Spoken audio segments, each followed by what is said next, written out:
In the 14th century, while Europe endured the combined devastation of the Hundred Years' War and the Black Death, the philosopher Ibn Khaldun sought to understand a different kind of fragility observed in North Africa. States that appeared solid but collapsed from within without apparent explanation. After decades marked by abrupt rises, court intrigues, exiles, and imprisonment, he sought intellectual distance by retreating to the Ibn Salama castle in the Algerian desert. There he began drafting the Muqaddimah, a work not intended to commemorate rulers or perpetuate genealogies, but to reveal the principles that determine how a civilization is born, strengthens, and eventually declines. His goal was not to narrate history, but to understand the logic that structures it. His method broke completely with medieval tradition. He rejected the fantastic tales and exaggerated numbers that filled the chronicles of his time, subjecting each event to strict tests of material and psychological plausibility. An army had to be able to feed itself, a population had to align with the agricultural capacity of its territory, and a political decision had to be compatible with human behavior. Only those events that passed these conditions could be considered reliable historical facts. This rigor was not driven by a polemical desire, but by a precise quest to identify the deep forces that hold a social group together and detect the tensions that accumulated over time lead it toward disintegration. This approach led Ibn Khaldun to view human groups as social organisms subjected to external pressures and internal dynamics that operate regularly. In this comparative analysis, which encompassed desert tribes, ruling families, and urban populations, he identified a constant that explained why some groups rose with surprising speed, a form of intense and practical cohesion that allowed them to act with coordination impossible for richer but fragmented societies. He called this social energy asabiyya. In its original formulation, asabiyya was not a moral virtue nor a religious ideal, but a force arising from necessity. It grew when survival depended on absolute cooperation, and weakened when the environment no longer required it. It manifested in bonds of trust forged in shared privations, in spontaneous discipline born from constant risk, and in a loyalty that had no abstract foundation, but a vital one. These traits allowed small and poor groups to overcome materially superior societies that were incapable of acting united. Modern research in anthropology and social psychology has confirmed much of these insights. Richard Sosis demonstrated that groups exposed to extreme danger develop stricter norms and more intense cooperation mechanisms. Joseph Henrich showed how environmental pressures shape entire cultures and establish collective behavior patterns that can persist for centuries. Jonathan Haidt explained that social cohesion is not based on abstract ideologies, but on shared experiences that generate a visceral sense of belonging.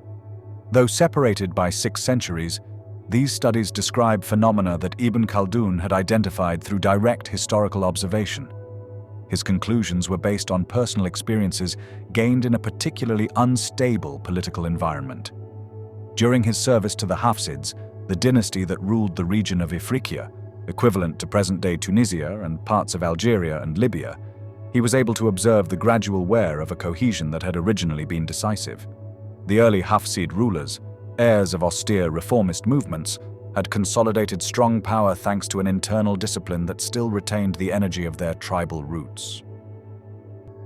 However, by the 14th century, the rivalries between the cities of Tunis, Constantine, and Bugia, along with the opportunistic use of Arab tribes as volatile allies, demonstrated how a dynasty that had risen through unity began to fragment when prosperity removed the conditions that had generated it. The experience with the Marinids, who dominated present-day Morocco, reinforced these observations. Although it was a powerful state, it showed signs of wear that Ibn Khaldun interpreted as early indications of excessive maturity, court intrigues, inherited favoritism, and a bureaucracy that no longer responded effectively to external challenges. For an attentive observer, these processes indicated that the original cohesion was slowly weakening, even in an empire that still possessed considerable military strength. In his analysis of asabiyya, Ibn Khaldun referred to scenes he had witnessed during his travels across North Africa. He recalled caravans advancing through regions where a mistake could cost everyone their life, and how in those environments, each decision depended on absolute trust between the group members. He remembered warriors who had been raised together, united by common experiences of risk, whose loyalty in battle did not come from written rules, but from bonds formed since childhood. He had also seen communities without walls capable of organizing quick and efficient defenses, not because they had better weapons, but because their inhabitants acted as a unit trained by the daily need to survive. These observations allowed him to understand the internal logic of asabiyya. Its creation was not driven by a spiritual ideal or doctrinal teaching, but by the constant pressure of hostile environments that forced cooperation. As long as those conditions persisted, cohesion remained strong. But once danger disappeared and prosperity settled in, the bonds that had once been unbreakable began to loosen. This gradual transition, which he observed repeatedly in the Maghreb, became the cornerstone of his theory. The cohesion that enables ascent contains, in its inevitable wear, the seed of future decline. Thus, Ibn Khaldun's early formulations place the origin of all political greatness in an invisible fabric composed of shared memory, shared risk, and shared purpose. This psychological and social fabric, which he called asabiyya, was the indispensable foundation for any subsequent expansion. Understanding it would be essential not only to explain why some societies managed to impose themselves, but also why, over time, all societies tended to lose the strength that had made them possible. The birth of the empire, toughness, unity, and the power of asabiyya. If Ibn Khaldun's fundamental intuition was that all political greatness arises from cohesion forged in necessity, it becomes inevitable to view history through this lens. And when this is done, the world map reveals an unmistakable pattern. The empires that came to dominate entire continents did not emerge from prosperous cities or safe regions, but from harsh margins where life demanded collective discipline. What Ibn Khaldun observed in the tribes of the Maghreb or the Arabian desert is repeated, with astonishing regularity, in civilizations that flourished thousands of kilometers away from his personal experience. Rome, before becoming a Mediterranean colossus, was an austere community surrounded by enemies and plagued with uncertainties. The Mongols, who expanded their rule from Hungary to Korea, were born in the most inhospitable steppes of Eurasia. The Ottomans, who ruled 3 continents for 6 centuries, emerged from a militarized border where war was a daily occurrence. In all these cases, the initial conditions were similar: relative poverty, hostile environments, constant threat, and an absolute need for cooperation. For Ibn Khaldun, this was not a historical accident, but a fundamental law. Civilizations are not born in comfort, but at the edges where survival depends on cohesion. And that cohesion, asabiyya, emerges precisely because adversity leaves no alternative. When a group lives on the edge of material failure, intense cooperation is not an ideal, but a condition for survival. Psychology and evolution confirm this dynamic. Contemporary researchers talk about coalitional cooperation, a set of mechanisms that the human brain developed to identify allies, punish betrayals, and coordinate actions when external pressure is extreme. What Ibn Khaldun deduced from the desert is now explained by evolutionary models and field studies in societies where risk still determines everyday life. The Bedouin tribes that Ibn Khaldun knew firsthand illustrated this phenomenon in its clearest form. The Arabian desert, with its extreme temperatures, scarcity of water, and vast emptiness where a mistake meant death, forced an unexpectedly efficient social organization. Every movement required absolute coordination, every resource had to be shared, and every conflict was resolved with a mix of honor, discipline, and pragmatism that ensured the survival of the entire group. Hospitality was not charity. It was an implicit pact that protected everyone. Leadership was not symbolic. Only those who demonstrated real capacity to lead their people maintained their position. And reputation was not a cultural detail. It was the difference between gaining allies or facing the hostility of the environment alone. This extreme environment shaped a particular type of human, described by Ibn Khaldun in the Muqaddimah. These were individuals capable of enduring pain, hunger, cold, and fatigue with a resilience that astonished urban observers. They could survive days on minimal rations, sleep on the desert floor, and keep moving despite wounds that would incapacitate others. But most importantly, it was their mindset. They did not expect anyone to come to their rescue. From childhood, they were taught to take full responsibility for their own survival and that of the group. They did not trust external institutions because there were no mechanisms that could protect them if they made a mistake. This self-sufficiency, combined with absolute group loyalty, made them formidable fighters and subjects difficult to control for established empires. Ibn Khaldun pointed out an obvious paradox. Small, poor, and seemingly weak nomadic groups could conquer larger, wealthier, and better fortified urban populations. Why? Because asabiyya, the deep cohesion that holds the group together, was much stronger in the attackers than in the defenders. Urban populations relied on institutions, guards, and security structures that functioned only as long as the system remained stable. But they lacked the will to sacrifice, something the desert nomads possessed. The cities might have walls and larger armies, but their inhabitants were rarely willing to risk everything to defend an order they did not feel was their own. The Bedouins, on the other hand, had visceral cohesion and were prepared to fight to the last consequences. Urban societies had developed complex institutions precisely to avoid depending on the direct cohesion that characterized tribal groups. They paid taxes for others to fight their battles, hired guards to protect their property, and expected the government to maintain public order. This system allowed for high levels of specialization and a more productive economy, but it had a hidden cost. It weakened the ability to act collectively when institutions failed. Thus, when a Bedouin group with high asabiyya attacked a decaying city, the clash was not simply military, but between two opposing forms of social organization. On one side, a small coalition of warriors united by deep personal bonds, willing to sacrifice for each other, and led by a leader whose authority came from his demonstrated competence. On the other, an urban center that relied on mercenaries whose loyalty lasted only as long as they were paid, ruled by elites who had inherited their position and rarely faced real threats, and defended by citizens who expected someone else to take the risk of fighting. This pattern repeats in the origin of almost all the great Islamic dynasties studied by Ibn Khaldun. The Almoravids emerged from Berber tribes in the Western Sahara. Though they started as a religious reform movement, they retained the discipline and cohesion of their nomadic life.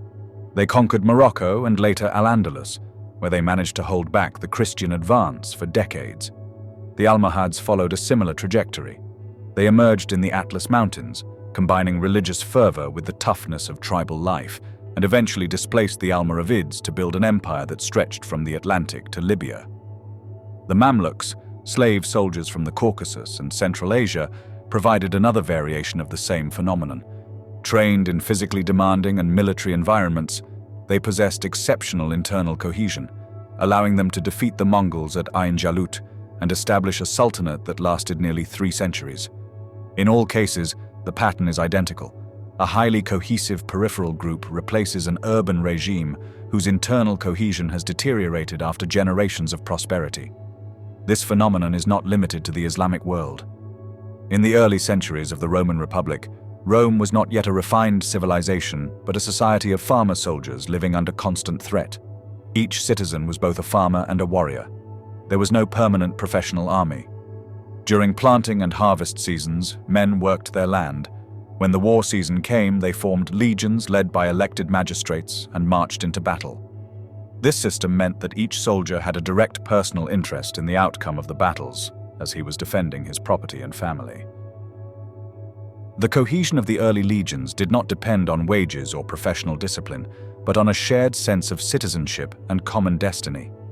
The virtues celebrated in their founding narratives reflect this reality. Cincinnatus, called from his plough to save Rome, and who voluntarily returned to his farm once the crisis had passed, symbolizes that ideal of selfless public service. The early expansion of Rome must be understood from this initial cohesion. Rome did not conquer Italy because of its wealth or population, but because of its ability to absorb devastating defeats without surrendering.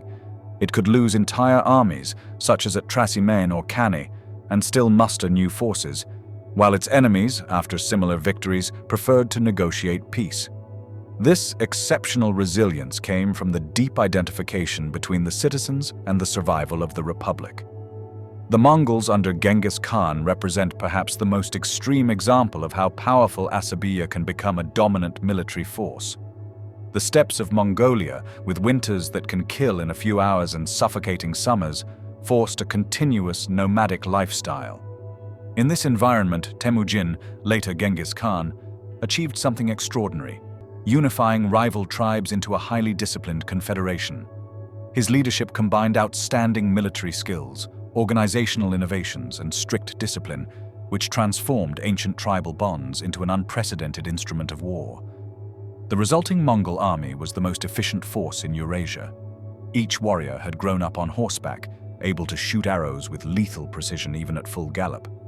They could cover distances that bewildered sedentary armies, surviving on minimal resources. Their coordination in battle, based on flag signals, drums, and years of cooperative hunting, allowed for complex maneuvers with astonishing precision. And most decisively, it was their absolute obedience. They were willing to carry out extreme orders without question, a direct expression of the cohesion that Genghis Khan had forged through demanding meritocracy, clear rewards, and relentless punishments for disloyalty. The Ottomans followed an especially interesting pattern because they combined several central elements of Ibn Khaldun's theory. Their origin was a small warrior band located at the borders of Anatolia, in the constant friction zone between the Byzantine Empire and the various Turkish principalities that emerged after the Seljuk expansion. This frontier position was perfect for forging intense asabiyya. They lived under constant threat, were required to remain in permanent mobilization, received a steady flow of Ghazi warriors motivated by religious fervor and the possibility of plunder, and cultivated a culture that valued military simplicity over urban refinement. The early sultans, Osman, Orhan, and Murad, shared almost the same lifestyle as their own soldiers, which further reinforced the cohesion of the group. The most striking element of the Ottoman case was their ability to institutionalize that initial tribal cohesion. The Devshirme system, which involved periodically recruiting Christian boys from the Balkans, converting them to Islam, and training them as janissaries or state administrators, was an extraordinary political innovation. It functioned as a mechanism to renew the empire's asabiyya, preventing generations born in luxury from losing discipline and a sense of purpose. By integrating new recruits formed from childhood in obedience, austerity, and state service, the Ottomans achieved something that few dynasties had managed: to extend for centuries a cohesion that, in most empires, erodes in just 2 or 3 generations. The foundation of the United States shows these same principles, though in a completely different context. The colonists who established the first permanent settlements in North America were not the modern equivalent of wealthy immigrants, but people fleeing religious persecutions, individuals with no inheritance in systems where only the firstborn could prosper, or populations driven by desperation.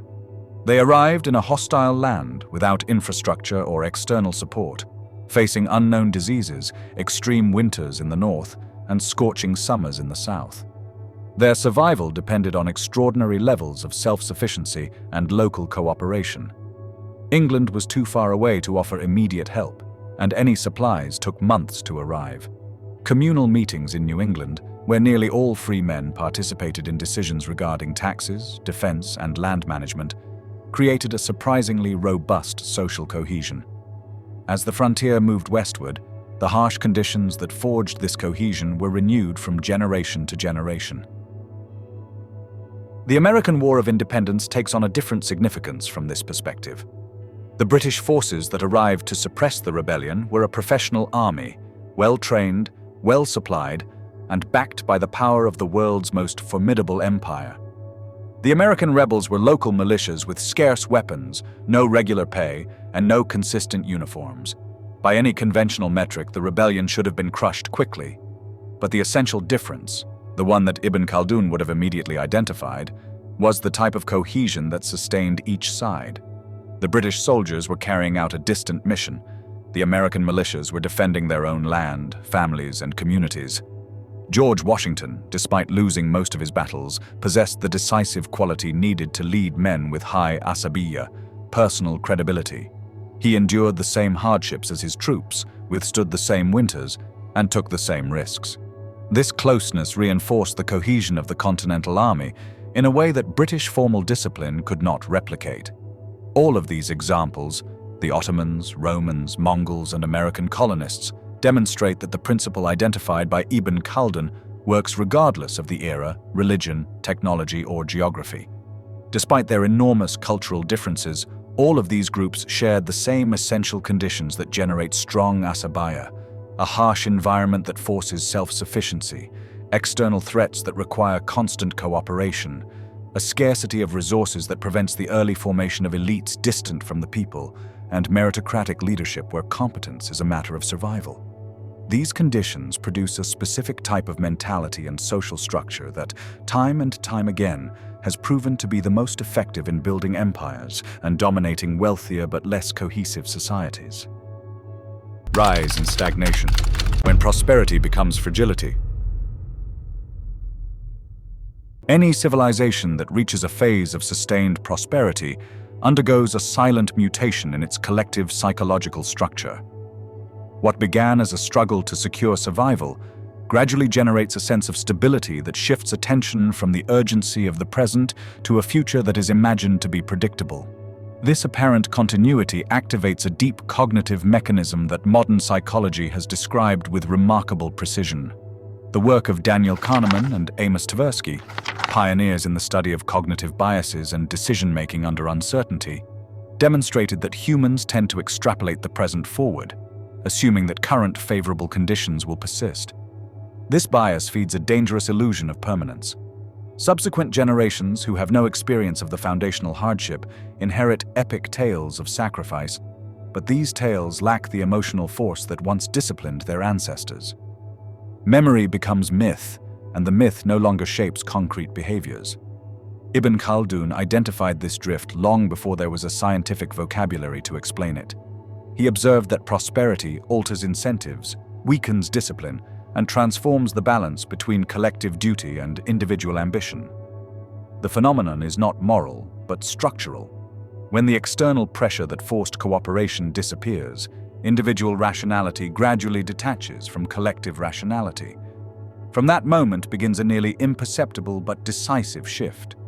What was once virtuous behavior, because it ensured the survival of the group, begins to be perceived as an unnecessary restriction. The rewards of success seem guaranteed from birth, and the social structure itself conveys the idea that stability is natural, not a fragile outcome of generations that lived on the edge. Luxury, in this context, is not limited to material accumulation, but to a symbolic reordering of the social environment. Behavioral neuroscience has shown how prolonged exposure to abundance recalibrates the brain's reward systems, continuously raising the satisfaction threshold. What one generation considered an exceptional privilege, the next perceives as a legitimate expectation. This process was sociologically interpreted by Thorstein Veblen, a 19th-century economist and cultural critic who defined conspicuous consumption as the ostentatious use of goods to demonstrate status. Decades later, Pierre Bourdieu, a French sociologist central to the study of symbolic inequality, expanded this intuition by showing that elites are not only distinguished by their wealth, but also by complex systems of tastes, habits, and cultural codes that act as invisible social boundaries. These forms of distinction consolidate autonomous symbolic universes that separate mature elites from the rest of society and hinder the existence of a shared identity. This social distance is not only psychological, it has direct political consequences. Ibn Khaldun did not use modern terminology, but he anticipated the distinction between productive elites, characteristic of the early stages, and extractive elites, characteristic of stagnation, that contemporary economic theories have adopted. Productive elites rise because they provide essential military, organizational, or institutional capacity. Their authority is legitimized by their verifiable contribution to the common good. However, as prosperity stabilizes, power positions shift from being based on merit to being inherited. Skill matters less than influence. Responsibility dissolves in favor of privilege. Extractive elites specialize not in producing public goods, but in capturing institutions to ensure a growing share of wealth generated by others. The transition toward this type of elite is one of the most reliable signs that a civilization has entered a phase of stagnation, although the process can unfold slowly, disguised by the superficial appearance of continuity. As these consolidated elites cling to power, The institutions that once drove expansion begin to become rigid. Joseph Tainter, an anthropologist specializing in the collapse of complex societies, explained that institutional complexity generates benefits at first, but progressively demands increasing costs that outweigh its advantages. In practice, this means that successful civilizations respond to new challenges by adding additional layers of regulation and organization without eliminating outdated structures. The resulting accumulation produces redundant mechanisms, slow processes, and multiple veto points that paralyze initiative. The mature bureaucracy pretends to be effective through administrative rituals, but it has become a system designed to protect itself more than to adapt. Institutional innovation, which is a vital necessity in the foundational stages, becomes a suspicious anomaly that threatens the stability of established interests. Technology follows a similar cycle. Each civilization develops a technological ecosystem composed not only of tools but of infrastructures, supply chains, labor skills, and laws that shape how those tools are used. When a technology reaches maturity, the actors who thrive because of it become guardians of the established paradigm. Clayton Christensen, studying the history of industrial innovation, showed how leading organizations become structurally incapable of adopting disruptive technologies because they are optimized precisely for the model that is at risk of becoming obsolete. On a civilizational scale, this means that dominant powers tend to perfect their existing systems while ignoring emerging developments that, though initially inferior, could redefine the global balance. The mentality shifts from being pioneering to custodial. The empire enters a phase where it fears losing what it has more than it desires to conquer what it does not possess. This technological and psychological mutation also transforms the implicit social contract that allowed for the rise. During the foundational phases, the relationship between the state and citizens was concrete. Hard work, sacrifice, and obedience were demanded in exchange for protection and shared opportunities. But prosperity modifies this equation. T.H. Marshall, a central theorist of modern citizenship, described how civil and political rights gradually expanded to include social and economic rights. What his diagnosis did not fully anticipate is that this expansion can generate a citizenship that, instead of seeing itself as co-responsible for the political order, views itself as a consumer of state services. Obligations are seen as burdens, not as an essential component of civic life. Collective responsibility is diluted in a sea of increasingly demanding individual demands. The intensive urbanization characteristic of these advanced phases exacerbates the fragility of the social fabric. Emil Durkheim, analyzing the transition to modernity, distinguished between solidarity based on similarity and solidarity based on interdependence. Complex societies depend on the latter, but it is a form of cohesion much more vulnerable. In large cities, individuals coexist without personal bonds, without stable community networks, and without the notion of a shared destiny that characterized traditional communities. Robert Putnam, an American political scientist, documented this phenomenon in his research on the decline of social capital. Interpersonal trust weakens, civic participation decreases, and voluntary associations lose strength. A society can reach extraordinary levels of cultural sophistication and economic efficiency while seeing its capacity to act collectively in critical moments crumble. Finally, the cultural splendor characteristic of golden ages introduces an essential paradox. The abundance of resources allows the financing of arts, philosophy, and science at extraordinary levels. Athens, Baghdad, Florence, or Paris experience this intellectual brilliance. But this same refinement generates an increasing symbolic fracture between creative elites and the general population. Cultural production becomes increasingly specialized, and intellectual elites, fascinated by the universality of their cosmopolitan horizon, tend to devalue the material and martial virtues that made the civilization that sustains them possible. Ibn Khaldun would recognize here an unmistakable sign of erosion of asabiyya. A society that begins to devalue its own foundational drive is already entering a defensive phase, even if it does not yet perceive it. The exhaustion of the pioneering drive constitutes one of the deepest transformations of mature civilizations. Founding generations operate in an environment where almost everything is yet to be done. Institutions arise from urgent decisions, territory expands through calculated risks, and the life horizon is full of open possibilities. This condition generates formidable social energy. Each individual knows that their actions can have historical consequences and that their contribution matters. Creativity arises from necessity. Risk is not a moral choice, but a material requirement. However, once society has built its institutional apparatus, secured its borders, and defined its hierarchies, the scope for action narrows. Radical innovation becomes exceptional, not because ideas are lacking, but because the system channels life trajectories into pre-established paths. Instead of opening spaces, it closes them. Instead of stimulating experimentation, it makes it costly. The energy that once drove expansion is now invested in preserving what has been achieved. This psychological shift has concrete effects on economic and political organization. Established institutions internalize a tacit principle. What exists must be maintained. Their dominant function shifts from solving new problems to filtering, containing, and cushioning any significant disruption. Stability, which was once the result of strength, becomes an end in itself. This shift transforms the collective attitude toward risk. What was once accepted as a natural condition is now perceived as a threat to accumulated well-being. Mature civilizations thus adopt a defensive mentality that reduces their capacity to respond creatively to emerging challenges.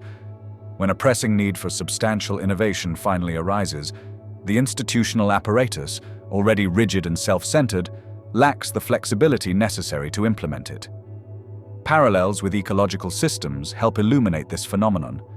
Ecology has observed that young ecosystems are dynamic, resilient, and adaptable, while mature ecosystems, although highly productive, are vulnerable to unexpected disturbances. Joseph Tainter and other collapse theorists have used this analogy to explain why complex societies, upon reaching their organizational peak, become structurally fragile. The extreme specialization that maximizes efficiency in stable conditions severely limits the capacity for adaptation. A failure in a critical component can trigger cascading disruptions that spread through interdependent systems. Contemporary globalization intensifies this pattern. Supply chains spanning multiple continents produce goods with unprecedented efficiency, but at the cost of systemic vulnerability, in which a localized disruption can paralyze entire sectors. This fragility is, in essence, the modern version of stagnation that Ibn Khaldun described in socio-political terms. A civilization that has maximized its internal efficiency but sacrificed resilience in the face of change. The demographic dimension adds another layer of complexity. Although Ibn Khaldun did not have the modern theoretical framework to analyze population dynamics, he intuitively understood that the strength of a group depended in part on its demographic vitality.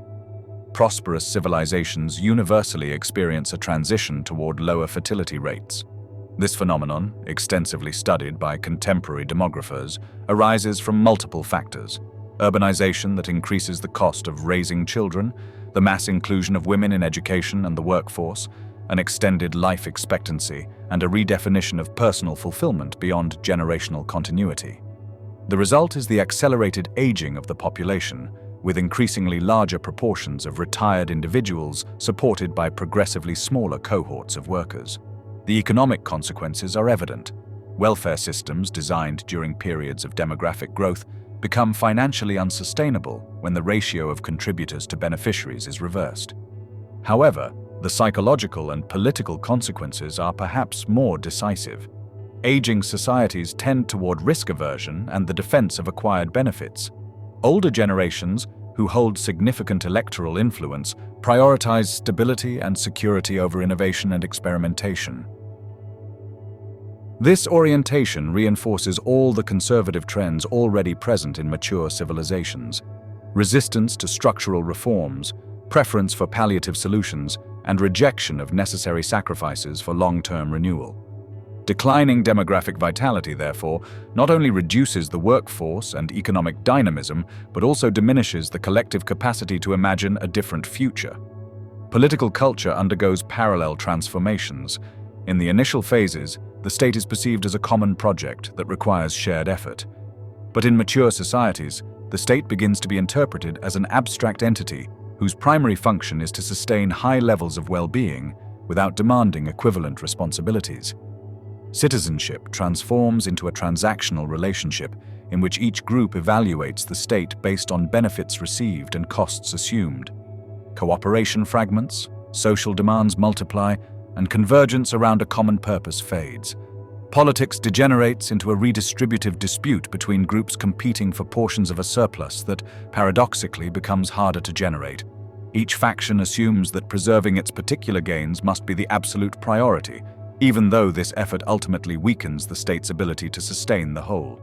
In Khaldunian terms, asabiyya dissolves into a mosaic of partial solidarities, incapable of articulating a common project. In this environment, the cultural shift towards skepticism regarding foundational values arises almost inevitably. Mature societies develop intense critical sensitivity that examines their traditions with an increasingly distrustful gaze. This attitude has valid intellectual roots. Prosperity allows for reflective detachment, stimulates rigorous historical analysis, and facilitates questioning of collective myths used to legitimize power structures. However, when this critical impulse disconnects from recognizing what made society possible in the first place, it can become a form of symbolic self-erosion.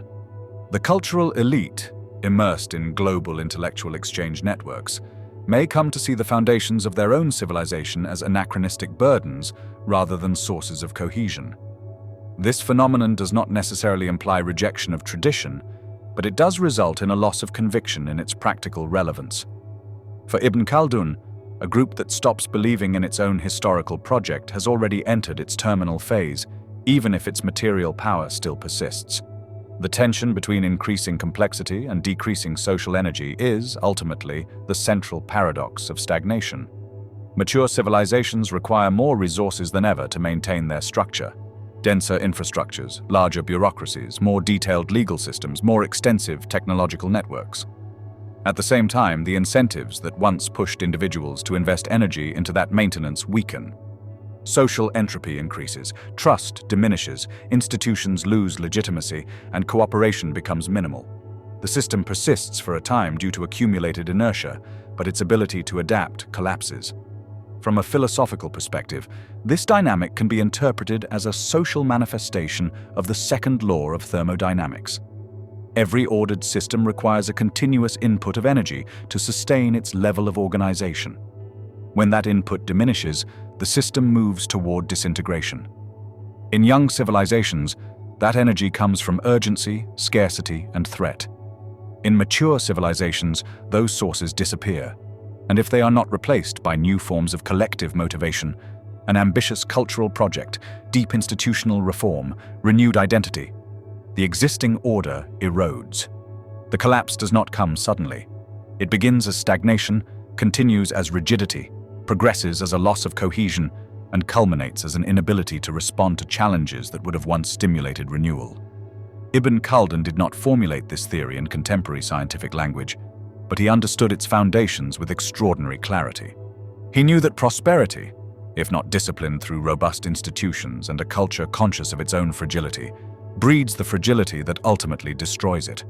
Prolonged splendor comes at a price, the gradual erosion of what made that splendor possible. Therefore, in Khaldunian logic, the moment of greatest brilliance coincides with the start of decline, not because prosperity itself is pernicious, but because it inevitably alters the collective psychology, reorganizes incentives, and weakens the vital impulse that once propelled civilization toward its rise. The day the empire can no longer defend itself. Popular imagination prefers to explain the collapse of great empires through images of tumult, barbarian horsemen crossing weakened borders, epidemics ravaging entire cities, climatic catastrophes destroying crops, or sudden incursions by extraordinarily powerful enemies.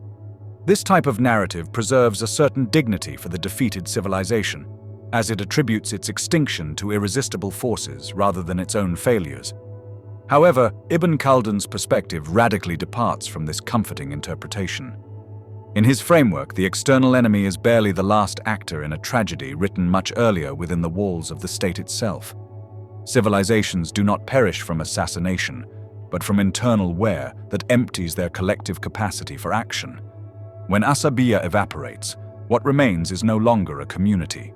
but an aggregation of individuals and factions whose interests have become mutually exclusive. At this point, any external blow, even a minor one, is enough to topple a structure that can no longer sustain itself. The most immediate symptom of this dissolution is the effective loss of institutional functioning. Laws may retain their written form, but they stop being consistently enforced. Bureaucracies, which once operated as coordinating gears during periods of cohesion, transform into networks of extraction exploited by those who control each office. Armies, which were once disciplined instruments of collective political will, continue to exist in appearance, but their effectiveness fades because the motivations that gave meaning to obedience have been replaced by personal interests. The state retains a recognizable silhouette, but its interior resembles an abandoned structure whose facade still stands due to historical inertia. In this scenario of gradual decay, corruption ceases to be a marginal phenomenon suppressed by society itself and becomes the predominant mode of operation. In the centuries of ascent, transgressions were severely punished because they threatened the fabric of cooperation on which collective survival rested. But in the terminal phase, where the very idea of the common good has lost relevance, corruption becomes normalized.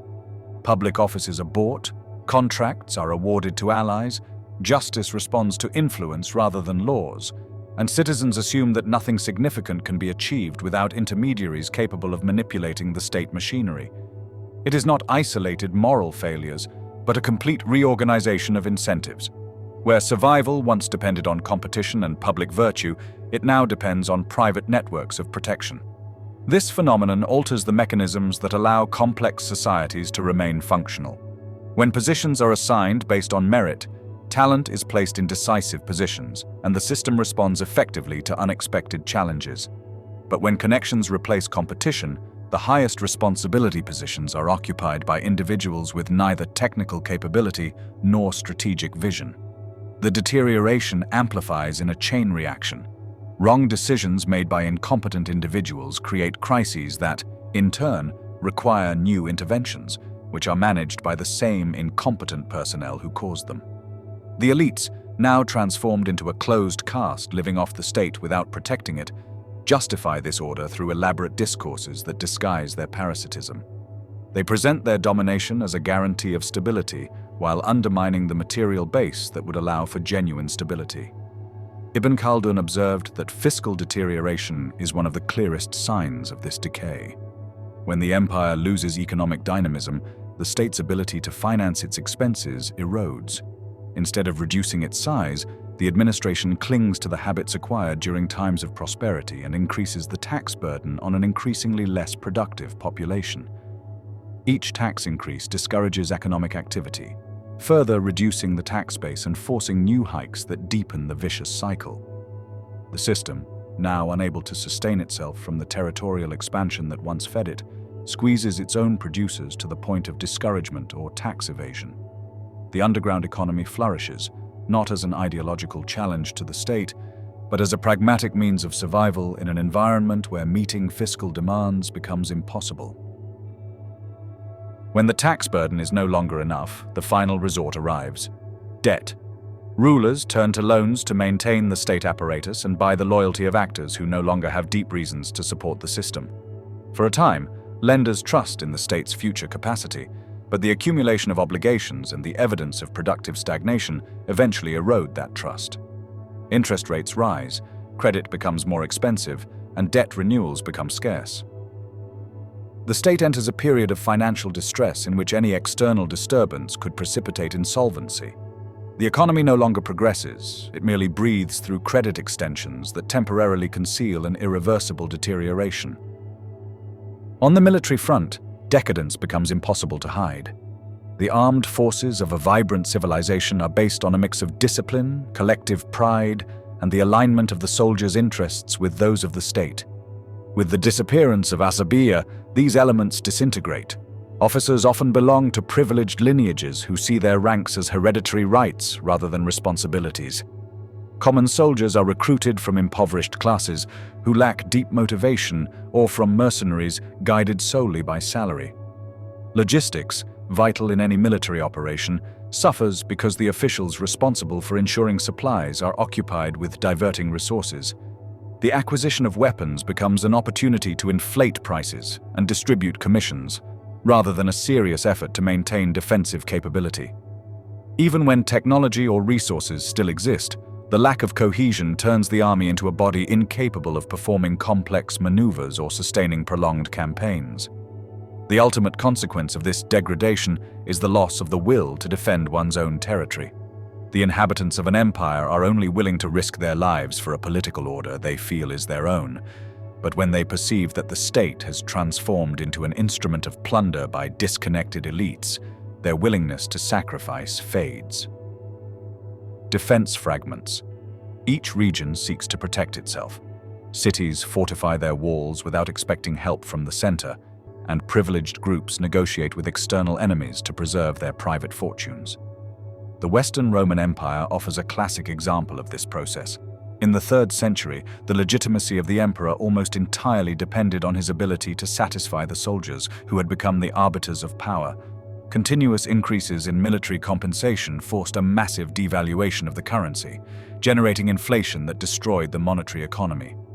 The borders were exposed to increasingly frequent invasions because the army, divided and poorly supplied, no longer had the disciplined energy that had characterized the early legions.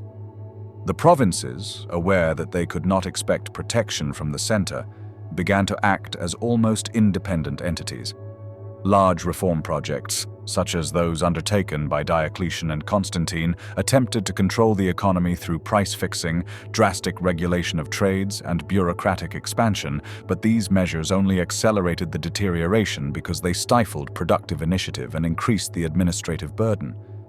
What was collapsing was not a specific administration, but the cohesion that gave meaning to all of them.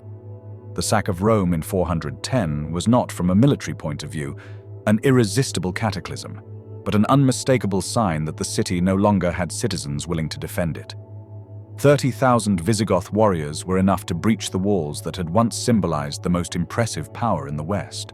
For many inhabitants, resistance seemed pointless, because the state no longer offered any form of security or justice. This mix of apathy and resignation revealed that Rome had ceased to be a living political community long before it fell. The Abbasid Caliphate followed a parallel trajectory. During its time of splendor, Baghdad was an incomparable center of science, culture, and administration. But when the authority of the caliph was eroded by the autonomy of the provinces and the constant intervention of foreign commanders, the heart of the empire lost its ability to coordinate large-scale actions. The House of Wisdom could still illuminate the intellectual world, but the institutions that sustained that greatness were empty. The arrival of the Mongols in 1258, as devastating as it was, merely sealed the fate of a state that had already ceased to function. The Spanish case offers a revealing example of how a civilization can maintain the appearance of power for centuries while its internal foundations silently erode. During the 16th century, precious metals from the Americas seemed to guarantee endless prosperity. However, this wealth did not strengthen the productive structure nor promote technological innovation. On the contrary, it acted as a narcotic that allowed the monarchy to sustain exhaustive wars without developing a diversified economy capable of consistently supporting the state. The nobility preferred static incomes to risky investments. Merchants, tangled in regulations and corporate privileges, struggled to compete with foreign manufactures. And the silver flows, far from creating financial independence, ended up fueling the military apparatus of other empires when Spain turned to lenders to cover its increasing expenses. The repeated bankruptcies of the 17th century did not surprise those who closely observed the situation. The state had lost any capacity to balance income with expenses, and successive devaluations destroyed confidence in the currency. As purchasing power sank, the population decreased due to demographic crises, emigration, and expulsions that dismantled key productive sectors. Spain, which had seemed indestructible a century earlier, ended up depending on inertia rather than real strength. The British decline, although more prolonged and less abrupt, followed a similar logic. During the 19th century, Britain dominated the seas and manufacturing, accumulating wealth that supported the idea of an eternal empire. However, that dominance began to show cracks when other industrialized powers, especially Germany and the United States, developed technological and productive capacities that were equivalent to or superior to Britain's. British naval supremacy required constant investments to balance growing threats, but its economic structure could no longer finance the imperial machinery at the same pace. World War I, although concluded with victory, exhausted its financial reserves and forced Britain to massively borrow from the United States, irreversibly altering its position in the international system. World War II ultimately dismantled the illusion of sustainable hegemony. The empire retained its form, but no longer had the ability to defend its possessions or exert influence without American support. Post-war decolonization was less an act of generosity than a strategic resignation. The empire had run out of the social energy necessary to sustain the cost of its global expansion. If these historical examples seem distant, it is because their symptoms, although universal, take forms that each era interprets as exceptional. However, when the trends of the United States are observed within the framework of Ibn Khaldun, disturbing parallels emerge. The institutional fracture revealed by the storming of the Capitol in January 2021 exemplifies a much deeper phenomenon than an episode of political violence. In the Khaldunian interpretation, a state begins to lose its defensive capacity not on the external battlefield, but in the psychological realm of its collective identity. When a population stops sharing a minimum consensus on the legitimacy of its institutions, the cohesion that sustains order weakens. Extreme polarization, which for many citizens turns their fellow countrymen into irreconcilable enemies, reflects a collapse of national common sense. No society with such radical divisions can face external threats without such internal fractures severely limiting its ability to respond. Industrial erosion illustrates another essential component of decline. For much of the 20th century, the United States was a manufacturing colossus whose productive capacity easily surpassed any competitor. Today, strategic sectors depend on global supply chains largely controlled by rival powers. This is not only a matter of foreign trade figures, it is a question of strategic vulnerability. The lack of control over critical minerals, electronic components, and advanced manufactures weakens the capacity to independently maintain sophisticated military systems. In a world where geopolitical competition takes place both in factories and on battlefields, the loss of industrial density takes on a national security meaning that, a few decades ago, would have seemed exaggerated. The US fiscal crisis, marked by a debt that exceeds levels never before seen in times of relative stability, is not simply a budgetary deviation. It resembles the classic pattern identified by Ibn Khaldun. A state accustomed to levels of spending far above its real revenue capacity resorts to debt to mask internal tensions it can no longer resolve.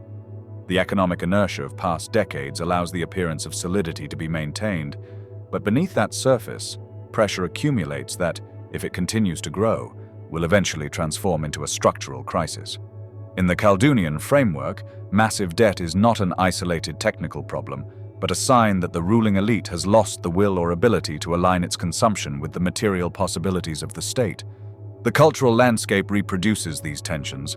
The dispute over identity, history, and values is not mere intellectual disagreement, but a struggle to define the symbolic framework that allows a society to conceive a common destiny. When that framework fragments into incompatible narratives, political cooperation becomes almost impossible. Discussions about race, immigration, gender, or historical memory take on an existential tone because each group fears that the victory of the other implies the disappearance of their own legitimacy. In a civilization with robust asabiyya, these differences are metabolized through strong institutions that assert a shared sense of belonging. But when internal cohesion weakens, every cultural conflict becomes a battlefield where the continuity of the order itself is at stake. Ibn Khaldun would have observed with particular attention the growing disconnection between the elites and the general population. The American elites, like those of other decaying empires, distance themselves materially and psychologically from the common citizens. Their insertion into global networks makes their well-being depend less on national prosperity than on international financial integration. This phenomenon reproduces the Khaldunian dynamic where the elites cease to identify with the group's destiny and, in doing so, unwittingly undermine the cohesion that allowed them to rise. A detached elite cannot effectively defend an order it perceives as a platform for private benefits rather than as a community of shared responsibilities. The overall result is a state whose real capacity for defense, understood not only as military force but as the power to coordinate and mobilize society, begins to deteriorate. No country loses its position in the world due to a single military defeat. The fall is prepared by decades of internal fragmentation, loss of institutional trust, and productive stagnation. External enemies do not topple empires, they simply push them over when they have already lost the strength to stand. Ibn Khaldun's final analysis is as sober as it is unsettling. A civilization that has entered an advanced phase of asabiyya erosion has no historical examples of complete regeneration. Reforms, even well-intentioned ones, clash with vested interests that benefit from disorder or with a population too fatigued to sustain prolonged efforts. The capacity for collective sacrifice, indispensable for any deep renewal, fades precisely when it is most needed. That is why collapse often seems inevitable in retrospect, although in its daily development it is hidden behind apparent normalcy. Ultimately, the day when an empire can no longer defend itself is not the day an external enemy crosses the border. It is the day when the community stops feeling that it is worth defending what remains of its political order. When that point arrives, the rest is simply a matter of time, for the most imposing walls and the most costly armies are of no value if no one believes in the purpose they should protect. Ibn Khaldun understood better than most later historians that the strength of an empire never resides solely in its arsenals, but in that moral energy, asabiyya, that makes its inhabitants part of a shared enterprise. When that energy runs out, there is no human power capable of preventing the entire structure from starting to collapse, slowly or suddenly, until it disappears. The next hegemon, who will occupy the void of the fallen power. History does not conclude when a civilization collapses. The vacuum it leaves is quickly filled by groups that retain what the center has lost: internal cohesion, discipline, and hunger for ascension. Ibn Khaldun understood this succession as a structural process, not a historical accident. For him, the actor that replaces a decadent empire triumphs because it maintains asabiyya, practical cohesion that allows for collective action without hesitation precisely when the center can no longer do so. While a civilization enters stagnation, its peripheries, subjected to harsher conditions, preserve discipline and resilience. There, young groups observe the weakness of the center with a mix of disdain for its decadence and desire for its wealth. When the gap between apparent power and real power becomes too great, the challenge arrives and usually prospers because the center no longer finds citizens willing to sacrifice themselves for an exhausted system. This mechanism repeats throughout history, although specific examples vary. The Arabs of the 7th century, the early Ottomans, and the Mongols illustrate the general logic: small, disciplined, and cohesive groups replacing wealthier but fractured empires. However, these cases serve here only as a conceptual framework. The contemporary challenge is to determine whether the United States is entering the terminal phase of the cycle, and if so, who could occupy its position? The 21st century world is more complex than any previous scenario. Globalization, nuclear weapons, and economic interdependence profoundly modify the classical dynamics of replacement. Nonetheless, the underlying logic that Ibn Khaldun identifies, the relationship between internal cohesion and the capacity for global command, remains fully applicable. China appears as the most obvious candidate to succeed the United States, not only because of its economic size, but because of its ability to coordinate national efforts over the long term. After 4 decades of sustained growth, it has become an industrial and technological power capable of competing in strategic sectors such as telecommunications, renewable energy, and artificial intelligence. Its population, 4 times larger than that of the United States, creates a huge domestic market and a talent reservoir that is difficult to match. Furthermore, its foreign policy through the Belt and Road Initiative is weaving logistical and financial dependencies that expand its global influence. From the perspective of asabiyya, China presents unique traits: a centralized state, national cohesion reinforced by the narrative of rejuvenation, and a political apparatus capable of imposing common goals. Although this cohesion is more institutional than tribal, it serves an equivalent function, coordinating an entire society towards strategic objectives. However, China faces tensions that may limit its rise. Demography is its Achilles heel. Decades of the one-child policy have produced a country that is aging at a record pace, with a reduced number of workers supporting a growing population of retirees. This burden strains its productive and fiscal system. In addition, there is high debt, especially in local governments and the real estate sector. If these imbalances are not corrected, they could restrict its future investment capacity. Furthermore, China has yet to complete the transition from an export and investment-driven economy to a model fueled by domestic consumption, a process that has historically been difficult for late developing countries. And although it can manage ethnic tensions through coercion, this management does not generate organic cohesion, but rather conditional stability.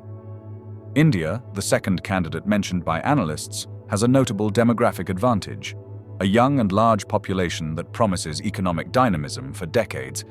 It also has a democratic system that, although imperfect, allows conflicts to be processed without resorting to mass repression. Its recent economic growth and expanding middle class position it as a rising power. But India has deep weaknesses: poor infrastructure, inefficient bureaucracy, widespread corruption, and ongoing religious tensions that erode social trust. From Ibn Khaldun's logic, India still lacks the cohesion necessary to act as a unified bloc in global competition. Its potential strength is real, but its ability to project power beyond its region remains limited.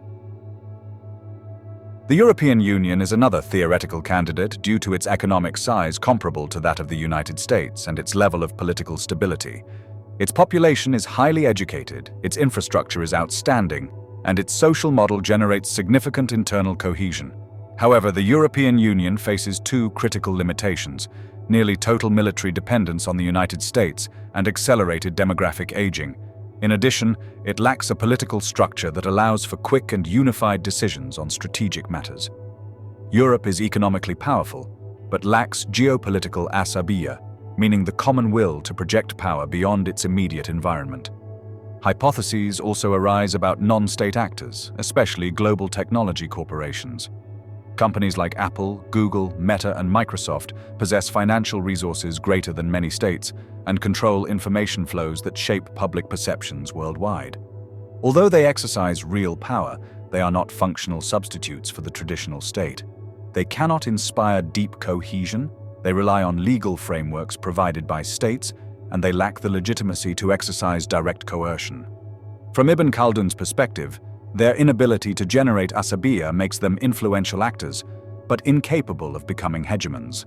All of this indicates that the world will likely not transition from US hegemony to Chinese hegemony in a clean and linear fashion.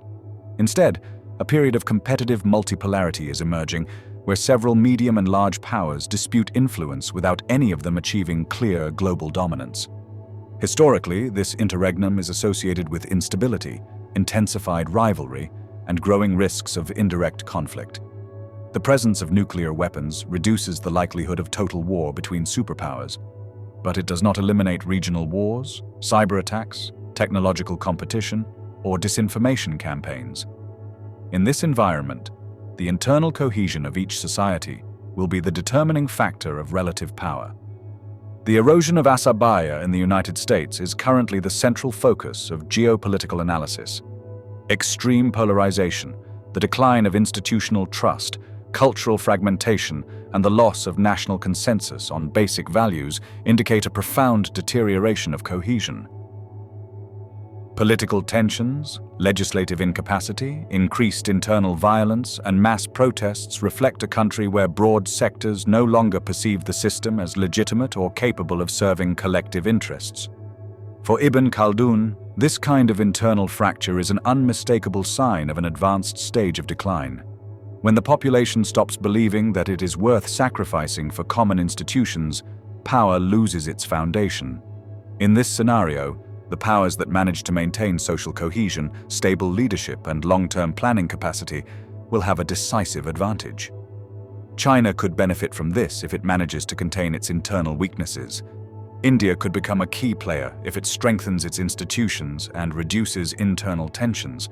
The European Union could regain prominence if it moves toward greater strategic integration. But none of these destinies is guaranteed. The only thing clear is that, while the United States faces internal wear and tear, the international system becomes more fluid and uncertain. The final question is whether Ibn Khaldun's cycle can be broken through modern understanding of social dynamics. He did not believe this was possible. He argued that prosperity inevitably erodes cohesion, and that entrenched elites would never voluntarily give up their privileges to restore collective discipline. Today, some analysts believe that institutional reforms, reducing inequality, and social cohesion policies could alter the trajectory. But the structural resistance of elites and the widespread preference for comfort over sacrifice suggest that the forces described by Ibn Khaldun remain in effect. His final lesson is grim.